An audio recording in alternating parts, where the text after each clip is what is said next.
Hi hello friends, ನಮಸ್ತೆ. Welcome back to my channel. ಎಲ್ಲರೂ ಹೇಗಿದ್ದೀರಾ? ಐ ಹೋಪ್ ಎಲ್ಲರೂ ಚೆನ್ನಾಗಿದ್ದೀರಾ ಅಂತ ಅಂದ್ಕೊಳ್ತೀನಿ.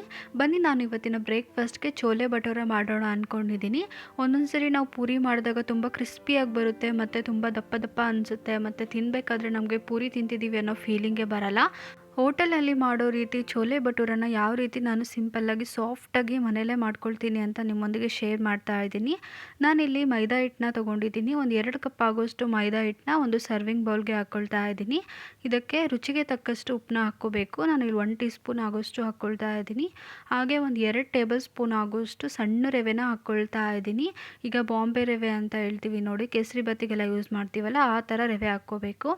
1 ಟೀ ಸ್ಪೂನ್ ಆಗೋಷ್ಟು ಸಕ್ಕರೆನ ಹಾಕ್ಕೊಳ್ತಾ ಇದ್ದೀನಿ. ಹಾಗೆ ಎಲ್ಲ ಡ್ರೈ ಇಂಗ್ರೀಡಿಯೆಂಟ್ಸ್ನ ಫಸ್ಟ್ ಒಂದ್ಸರಿ ಮಿಕ್ಸ್ ಮಾಡ್ಕೊಳ್ತಾ ಇದ್ದೀನಿ. ಇವಾಗ ನೋಡಿ, ಒಂದು 1/4 ಕಪ್ ಆಗೋಷ್ಟು ಹಾಲನ್ನ ಹಾಕ್ಕೊಳ್ತಾ ಇದ್ದೀನಿ. ಹಾಲು ಹಾಕೋದ್ರಿಂದ ಪೂರಿ ತುಂಬ ಸಾಫ್ಟಾಗಿ ಬರುತ್ತೆ ಮತ್ತು ತಿನ್ನಬೇಕಾದ್ರೆ ಟೇಸ್ಟ್ ಕೂಡ ತುಂಬ ಚೆನ್ನಾಗಿರುತ್ತೆ. ಇವಾಗ ಹಿಟ್ಟನ್ನ ಚೆನ್ನಾಗಿ ಕಲಿಸ್ಕೋಬೇಕು ಹಾಲು ಹಾಕಿದ ಮೇಲೆ. ಹಾಗೆ ನಮಗೆ ಇನ್ನೂ ಒಂದು ಸ್ವಲ್ಪ ನೀರು ಬೇಕು ಅನಿಸಿದ್ರೆ ಸ್ವಲ್ಪ ನೀರನ್ನ ಹಾಕ್ಕೊಂಡು ಚೆನ್ನಾಗಿ ನಾದ್ಕೋಬೇಕು. ಲಾಸ್ಟಿಗೆ ನಾನು ಸ್ವಲ್ಪ ಎಣ್ಣೆನ ಹಾಕ್ಕೊಂಡು ಹಿಟ್ಟನ್ನ ಚೆನ್ನಾಗಿ ನಾದ್ಕೊಳ್ತಾ ಇದ್ದೀನಿ. ಇವಾಗ ಲಿಡ್ನ ಕ್ಲೋಸ್ ಮಾಡಿಬಿಟ್ಟು ಹಿಟ್ಟನ್ನ ಎತ್ತಿಟ್ಕೊಳ್ತಾ ಇದ್ದೀನಿ. ಒಂದು ಅರ್ಧ ಗಂಟೆ ಅಥವಾ ಟೈಮ್ ಇದ್ದರೆ 1 ಅವರ್ ಹಿಟ್ಟನ್ನ ನೆನೆಸ್ಕೋಬೇಕು. ನಾನಿಲ್ಲಿ ಟೀ ಡಿಕಾಕ್ಷನ್ ಮಾಡ್ಕೊಳ್ತಾ ಇದ್ದೀನಿ. ಅದಕ್ಕೆ ಒಂದು 2 ಲೋಟದಷ್ಟು ನೀರನ್ನ ಹಾಕ್ಕೊಳ್ತಾ ಇದ್ದೀನಿ. ಒಂದು 2 ಟೀ ಸ್ಪೂನ್ ಆಗೋಷ್ಟು ಟೀ ಪೌಡರ್ನ ಹಾಕ್ಕೊಂಡು ಒಂದು 3 ನಿಮಿಷ ಚೆನ್ನಾಗಿ ಕುದಿಸ್ಕೊಳ್ತಾ ಇದ್ದೀನಿ. ಹಾಗೆ ಒಂದು ಆಲೂಗಡ್ಡೆ ಸಿಪ್ಪೆ ತೆಗೆದಿಟ್ಕೊಳ್ತಾ ಇದ್ದೀನಿ. ಹಾಗೆ ರಾತ್ರಿಯೇ 1 ಕಪ್ ಆಗೋಷ್ಟು ಕಾಬೂಲ್ ಕಡಲೆ ನೆನೆಸಿಟ್ಕೊಂಡಿದ್ದೆ, ಅದನ್ನು ಒಂದು ಕುಕ್ಕರ್ಗೆ ಹಾಕ್ಕೊಳ್ತಾ ಇದ್ದೀನಿ. ಹಾಗೆ ಒಂದು ಆಲೂಗಡ್ಡೆನೂ ಸಹ ಹಾಕ್ಕೊಳ್ತಾ ಇದ್ದೀನಿ.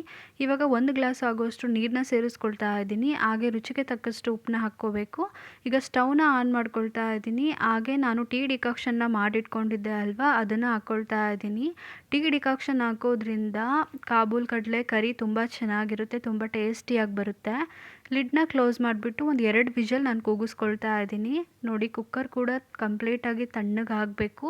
ಸೊ ಒಂದು ಸೈಡ್ ಎತ್ತಿಟ್ಕೊಳ್ತಾ ಇದ್ದೀನಿ.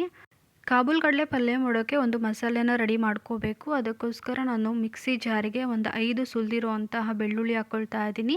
ಹಾಗೆ ನಾನಿಲ್ಲಿ ಟೊಮೊಟೊ ಮತ್ತು ಈರುಳ್ಳಿನ ಕಟ್ ಮಾಡಿಬಿಟ್ಟು ಹಾಕ್ಕೊಳ್ತಾ ಇದ್ದೀನಿ. ಒಂದು 2 ಈರುಳ್ಳಿ, ಒಂದು 2 ಟೊಮೊಟೊನ ಕಟ್ ಮಾಡಿಬಿಟ್ಟು ಹಾಕ್ಕೋಬೇಕು. ಹಾಗೆ ಒಂದು 2 ಇಂಚ್ ಆಗೋಷ್ಟು ಶುಂಠಿನ ಸಹ ಹಾಕ್ಕೊಂಡು ಇದನ್ನು ಚೆನ್ನಾಗಿ ಗ್ರೈಂಡ್ ಮಾಡ್ಕೊಂಡು ಬರ್ತೀನಿ. ಇಲ್ಲಿ ನಾನು ಯಾವುದೇ ರೀತಿ ನೀರನ್ನ ಹಾಕ್ಕೊಂಡಿಲ್ಲ, ಟೊಮೊಟೊದಲ್ಲೇ ರಸ ಇರೋದ್ರಿಂದ ನೀರು ಹಾಕೋ ಅವಶ್ಯಕತೆ ಇರಲ್ಲ. ಇವಾಗ ನೋಡಿ, ಕುಕ್ಕರ್ ಕೂಡ ಕಂಪ್ಲೀಟಾಗಿ ತಣ್ಣಗಾಗಿದೆ. ಕಾಳು ಕೂಡ ತುಂಬ ಚೆನ್ನಾಗಿ ಬೆಂದಿದೆ. ಇವಾಗ ಚೆನ್ನಾಗಿ ಇದನ್ನು ಮ್ಯಾಶ್ ಮಾಡ್ಕೊಳ್ತಾ ಇದ್ದೀನಿ. ನಾನು ಸ್ಟವ್ ಮೇಲೆ ಒಂದು ಪ್ಯಾನ್ ಇಟ್ಕೊಂಡು ಇವಾಗ ಒಗ್ಗರಣೆ ಹಾಕ್ಕೊಳ್ತಾ ಇದ್ದೀನಿ. ಅದಕ್ಕೆ ಒಂದು 3 ಟೇಬಲ್ ಸ್ಪೂನ್ ಆಗೋಷ್ಟು ಎಣ್ಣೆ ಹಾಕ್ಕೋಬೇಕು. 1 ಇಂಚ್ ಆಗೋಷ್ಟು ಚಕ್ಕೆ, ಒಂದು 3 ಲವಂಗ, ಒಂದು ಏಲಕ್ಕಿ, ಒಂದು ಸ್ವಲ್ಪ ಜಾಪತ್ರೆ ಹಾಕ್ಕೊಳ್ತಾ ಇದ್ದೀನಿ. ಹಾಗೆ ನಾವು ರುಬ್ಕೊಂಡಿರುವಂತಹ ಟೊಮೊಟೊ ಮತ್ತು ಆನಿಯನ್ ಹಾಕ್ಕೊಂಡು ಪೇಸ್ಟ್ ಮಾಡಿ ಇಟ್ಕೊಂಡ್ವಲ್ಲ, ಅದನ್ನು ಹಾಕ್ಕೊಂಡು ಚೆನ್ನಾಗಿ ಒಂದ್ಸರಿ ಮಿಕ್ಸ್ ಮಾಡಿ ಕುದಿಸ್ಕೋಬೇಕು. ಲಿಡ್ನ ಕ್ಲೋಸ್ ಮಾಡಿಬಿಟ್ಟು ಒಂದು 5 ಮಿನಿಟ್ಸ್ ಆದರೂ ನಾವು ಚೆನ್ನಾಗಿ ಕುದಿಸ್ಕೋಬೇಕು. ಅದರಲ್ಲಿರುವಂಥ ಹಸಿ ವಾಸನೆ ಎಲ್ಲ ಹೋಗಬೇಕು. ಇವಾಗ ನಾನು 1 ಟೀ ಸ್ಪೂನ್ ಆಗೋಷ್ಟು ಖಾರದ ಪುಡಿ, 1 ಟೀ ಸ್ಪೂನ್ ಆಗೋಷ್ಟು ಧನಿಯಾ ಪೌಡರ್, 1 ಟೀ ಸ್ಪೂನ್ ಆಗೋಷ್ಟು ಗರಂ ಮಸಾಲ, 1 ಟೀ ಸ್ಪೂನ್ ಆಗೋಷ್ಟು ಚೆನ್ನ ಮಸಾಲ, ಹಾಗೆ ಸ್ವಲ್ಪ ಅರಿಶಿಣದ ಪುಡಿ, 1 ಟೀ ಸ್ಪೂನ್ ಆಗೋಷ್ಟು ಸಕ್ಕರೆನ ಹಾಕ್ಕೊಂಡು ಚೆನ್ನಾಗಿ ಮಿಕ್ಸ್ ಮಾಡ್ಕೊಳ್ತಾ ಇದ್ದೀನಿ. ಇವಾಗ ಮಸಾಲೆ ಸ್ವಲ್ಪ ಚೆನ್ನಾಗಿ ಫ್ರೈ ಆಗಿದೆ.